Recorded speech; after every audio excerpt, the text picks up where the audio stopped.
رات کا وہ فسوں اور منظر حسین یاد کی وادیوں میں اترنے لگے. ہوش آیا تو اپنے بدن کو چھوا, ہوش آیا تو اپنے بدن کو چھوا. نم تھے رخسار, نم تھے رخسار, گیلا تھا دامن میرا. بن سجن آنکھ ساون بھگوتی رہی.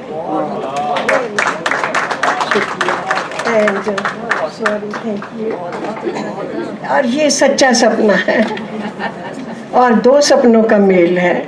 اینڈ جو میں نے پہلے آپ سے ابتدائی اپنے لفظوں میں کہنا تھا, میں نغمے صاحب کو بہت بہت مبارکباد دیتی ہوں کہ ان کو 1 سال ہو گیا ہے آبشار کے پہلا فنکشن کیے ہوئے, اور میں اس میں موجود تھی. اینڈ میں ہر فنکشن میں ان کے آتی ہوں, دیوالی کے روز بھی آئی تھی. اینڈ اور میں یہ بھی بتانا چاہتی ہوں کہ میری اس میں بڑا اضافہ ہوا میری اردو میں, کیونکہ میں نے کبھی اردو پڑھی نہیں تھی, مگر بس آپ لوگوں کے سنتے سنتے تو ذہن میں تھوڑی بہت گھس گئی. تو اگر میں نے کوئی غلطی کر دی ہو تو معذرت چاہوں گی. بہرحال تھینک یو. میں تو کونے میں بیٹھا تھا خاموش, انہوں نے مجھ کو پا لیا. 2-4 قطعے میں سنا دیتا ہوں جو یاد رہتے ہیں. عام طور پہ شاعری یاد نہیں رہتی کہ ہاں نہیں بھائی, شاعری بھی یاد نہیں رہتی. بھائی اب وہ آپ کی بات دوسری ہے, ہمیں اپنی بات کر رہے ہیں. کیا دل کو دل لگی نے دیا ہم سے پوچھئے, کیا دل کو دل لگی نے دیا ہم سے پوچھئے, کس طرح کی ملی ہے سزا ہم سے پوچھئے, اور جس سے لڑایا عشق وہی بیوی بن گئی, اور قسطوں میں خودکشی کا مزہ ہم سے پوچھئے. اور صورتوں کے ساتھ قدرت نے جو بندھن رکھ دیے, سامنے لوگوں کے اس نے سارے سالن رکھ دیے, اور جانے کیا صورت پہ میری پڑھ لیا خوش بخت نے, حیدرآبادی سمجھ کر کھٹے بیگن رکھ دیے. مالشیے اور ایک گنجے میں بڑا جھگڑا تو پھر میں نے پوچھا بھائی گنجے اس پہ نالش کیوں کری, اور سخت برہم تھا بگڑ کے یہ دیا مجھ کو جواب, میں نے مالش کو کہا تھا اس نے پالش کیوں کری. کچھ باپ بن گیا جو گورنر بنے گا تو, سست الوجود خاک سکندر بنے گا تو. ماں بولی پیار سے مجھے پورا یقین ہے, ہر وقت جھوٹ بولے ہے لیڈر بنے گا تو.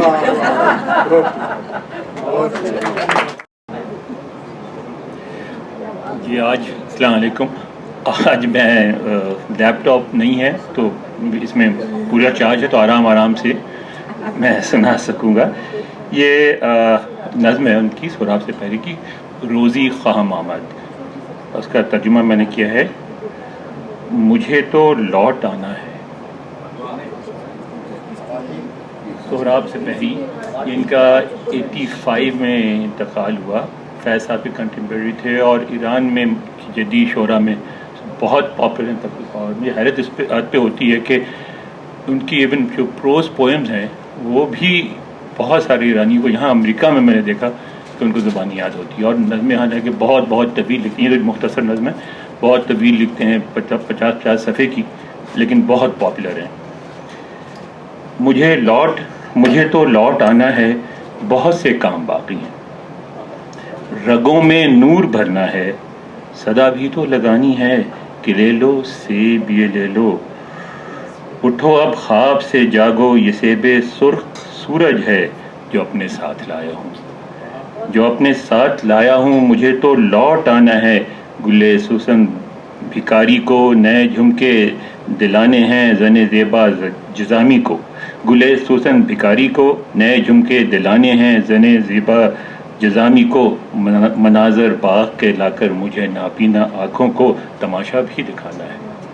مناظر باغ کے لا کر مجھے نابینا آنکھوں کو تماشا بھی دکھانا ہے. مجھے تو لوٹ آنا ہے کہ یہ آوارہ قدم میرے, ابھی تو شوق ہے ان میں. شہر میں کتنی گلیاں ہیں جو ہیں منتظر میری, صدا یہ بھی لگانی ہے کہ شبنم چاہیے شبنم میرے بے خواب قاصد کو. کہ شبنم چاہیے شبنم میرے بے خواب کاسے کو، مسافر کو شکایت ہے یہ شب تاریک ہے کیسی، اسے میں کہکشاں لا دوں۔ مسافر کو شکایت ہے یہ شب تاریک ہے کیسی، اسے میں کہکشاں لا دوں۔ مجھے تو لوٹ آنا ہے لیے مالا ستاروں کی، اس معذور لڑکی کو سرے پل جو بیٹھی ہے دبے اکبر بھی دینا ہے۔ لبے دشنام ہیں جتنے انہیں مسکان دینی ہے، جو دیوار ہے آگے مجھے یہ بھی گرانی ہے۔ مجھے تو لوٹ آنا ہے۔ رہزن یہ جو بیٹھے ہیں ابھی ان سے یہ کہنا ہے، یہ جو کارواں آیا یہی تو بار الفت ہے، یہی تو بار الفت ہے، یہی بس اس کی دولت ہے۔ مجھے تو لوٹ آنا ہے۔ ابر کو منتشر کر کے مجھے یکجا جو کرنا ہے، سورج کو نگاہوں سے، دلوں کو عشق سے باہم، سایہ اور دریا کو، شجر کو ابر باراں سے، مجھے کچھ کام کرنے ہیں۔ مجھے یکجا بھی کرنا ہے، شجر کو ابر باراں سے مجھے کچھ کام کرنے ہیں۔ یہ گلداں خشک ہیں دیکھو انہیں پانی بھی دینا ہے۔ یہ خواب بچوں کے یہ شور جھنگر کا، انہیں ہے جوڑنا مجھ کو، پتنگوں کو ہوا کے دوش پر قائم بھی رکھنا ہے۔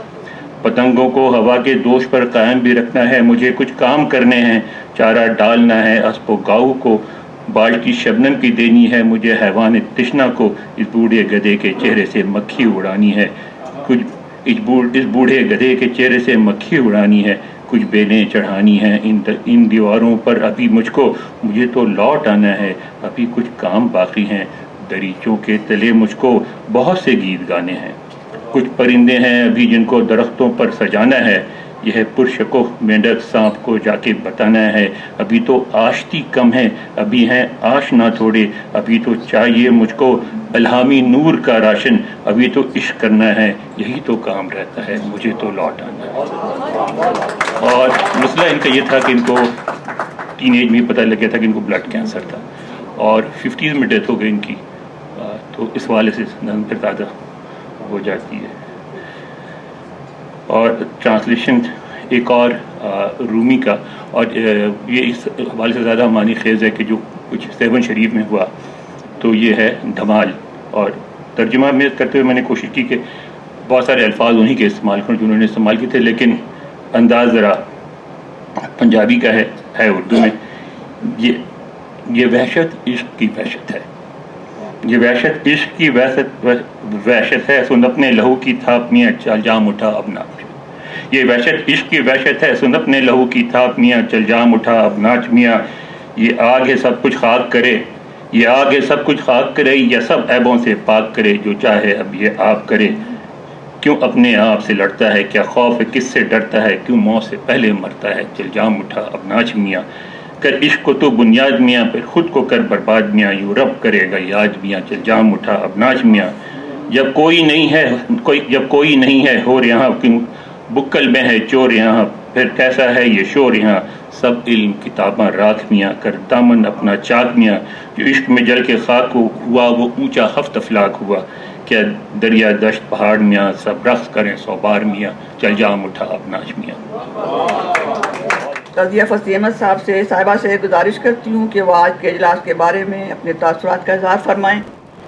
جیسا کہ بتایا گیا، میں پچھلے فروری میں بھی آئی تھی اور اس دفعہ بھی فروری میں یہاں ہوں، لیکن آپ کا جو مشاعرہ اگلے ماہ ہو رہا ہے، افسوس کہ میں اس میں نہیں ہوں گی، اور میں 15 مارچ کو واپس جا رہی ہوں۔ تو میں نے آج کی باتیں سنی سب کی بہت ہی غور سے، کچھ نوٹس بھی لیے، اور مجھے بہت ہی خوشی ہوئی جو کچھ معظم صدیقی صاحب نے سنایا اور بتایا کہ یہاں پر اتنی زیادہ اہمیت دی جا رہی ہے اردو کو، اور بہت عرصے سے یہ کام ہو رہا ہے۔ جیسے مجھے نہیں علم تھا کہ یہ 1958 سے بھی یہ گرانٹ دی گئی ہیں اور آج تک دی جاتی ہیں، اور میں یہ سمجھ رہی تھی کہ یہ سمر اسکول جو ہیں یہ ابھی حال ہی میں شروع ہو گئے ہیں، اور یہ بھی بہت بڑھ رہے ہیں، اور میرا خیال ہے کہ یہ ہر اسٹیٹ میں اور ہر شہر میں ہونے چاہیے، اور ہم لوگوں کو کوشش کرنی چاہیے کہ جتنے بھی کام ہو سکے۔ میں پچھلی دفعہ گئی تھی نیو یارک، تو مجھے بتایا تھا طاہرہ نقوی نے اور دوسری خواتین نے کہ یہ کام ہو رہا ہے، تو میں نے جا کے وہاں پر شکاگو میں کہا تھا کہ اب تو میں تو خیر یہ کام اب نہیں کر سکتی، لیکن میں نے دوسروں کو بتایا کہ بھئی آپ لوگ بھی یہ کام کریں۔ اور ایک میں یہ سوچ رہی ہوں، جیسے آپ نے بتایا کہ ابھی یہ انٹرنیٹ پر یا وہ کیا کہلاتا ہے اسنیپ اسکائپ پر جیسے قرآن شریف پڑھایا جا رہا ہے اور بہت لوگ کوشش کر رہے ہیں کیا ہم لوگ اسکائپ پہ اردو پڑھا سکتے ہیں؟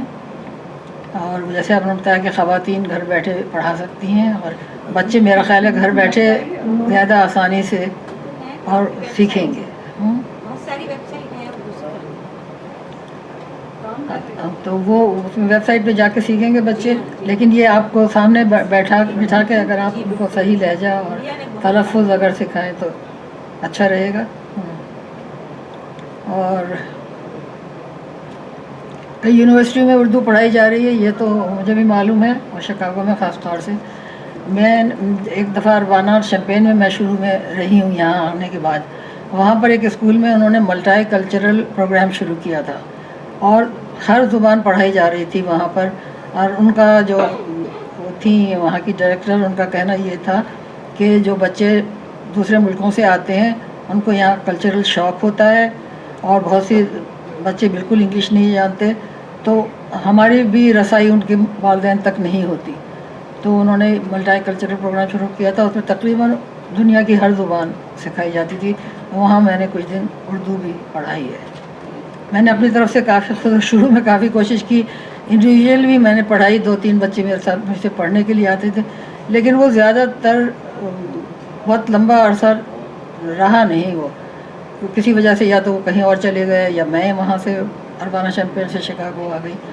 تو لیکن میری خواہش یہی ہے اور تمنا یہی ہے کہ جو آپ لوگ کوشش کر رہے ہیں اس طرح کے زیادہ سے زیادہ بچے اردو سیکھیں اور اردو بولنے لگیں اور پڑھنے لگیں. ابھی میں نے جو ان کا حارث کی سنا تو مجھے بہت پسند آیا, بہت اچھا لکھا انہوں نے اور اس میں کوئی غلطی نہیں تھی. بڑی اچھی بات ہے یہ. اور ایک بات سن کے مجھے یہ خوشی ہوئی کہ یہ جو کیمپس ہیں ان میں نئی ٹیکنیک سے پڑھائی جا رہی ہے, کیونکہ میں نے جو اردو کی کتابیں جو ہمارے پاکستان میں رائج تھی وہ میں نے شروع میں اروانا شمپین میں منگائیں, لیکن وہ اتنی مجھے ناقص لگی کہ وہ شروع میں بہت بڑے مضامین ان میں ہوتے تھے, بہت مشکل مضامین ہوتے تھے. شروع میں بہت ہی مشکل نعت ہوتی تھی یا حمد ہوتی تھی, پھر نعت ہوتی تھی, پھر کسی غم اس کا وضوء کا ذکر ہوتا تھا. تو میں نے اپنی طرف سے پھر بچوں کو پڑھانا شروع کیا اور کوشش کی کہ وہ دلچسپی سے پڑھیں. تو یہ بہت اچھی بات ہے. دوسری بات مجھے یہ بہت پسند آئی کہ یہ پابندی ہے کہ وہ اردو ہی میں بات کریں اور انگلش بالکل نہ بولیں. ایک زمانے میں آپ کو معلوم ہوگا کہ پاکستان میں کانوینٹ اسکول میں یہ پابندی تھی کہ آپ اگر ایک لفظ اردو کا بولیں گے تو آپ کو اوپر فائن ہوگا. تو وہ بڑے فخر سے یہ بات کہتی تھیں وہاں کی لڑکیاں, آج بھی نافذ نہیں ہے. اچھا, بڑے فخر سے کہتی تھی کہ بھائی ہمیں تو اردو اس لیے نہیں آئی کہ ہم اگر اردو کا ایک لفظ بھی بولتے تو ہمارے اوپر فائن ہوتا تھا. تو یہ بڑی مشکل ہے کہ ہمارے ہاں انگریزی بولنے کو فخر سمجھا جاتا تھا. اور جیسے ابھی معظم صاحب نے فرمایا کہ یہ انگریزوں کی دین تھی ایک طرح سے کہ وہ اردو کو ناقص زبان سمجھتے تھے, کمتر زبان سمجھتے تھے, اور اس کا نتیجہ یہ ہوا کہ ہم لوگوں نے بھی یہی سمجھنا شروع کر دیا.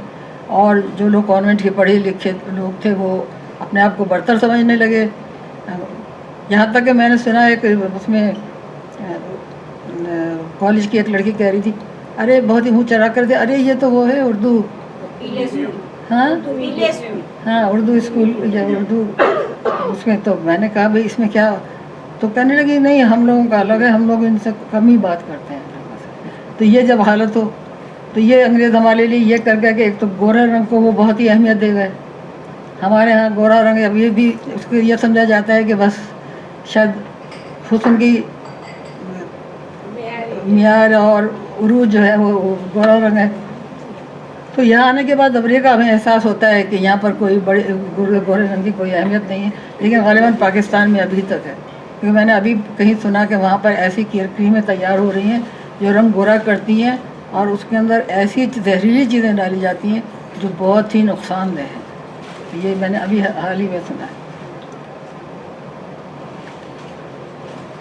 تو یہ اسٹارٹ ٹاک جو ہے یہ میرا خیال ہے بہت اچھا پروگرام ہے, اور یہ حارث سعید صاحب کو میں نے خوشخبری سنا دی، اور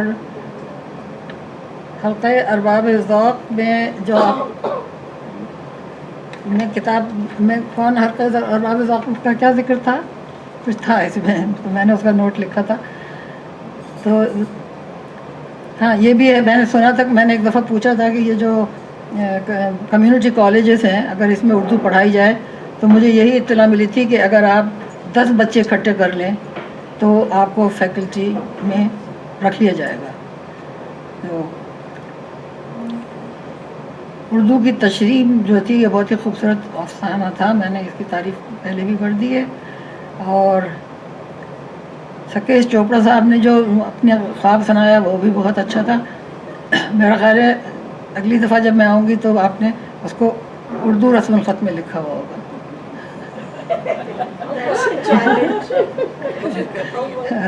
کیونکہ وہ تو اردو تمام تر اردو میں تھی بات، تو اگر میں خود نہیں دیکھ رہی ہوتی تو میں تو یہ سمجھتی کہ شاید آپ نے اردو رسم الخط میں لکھا ہوا ہے.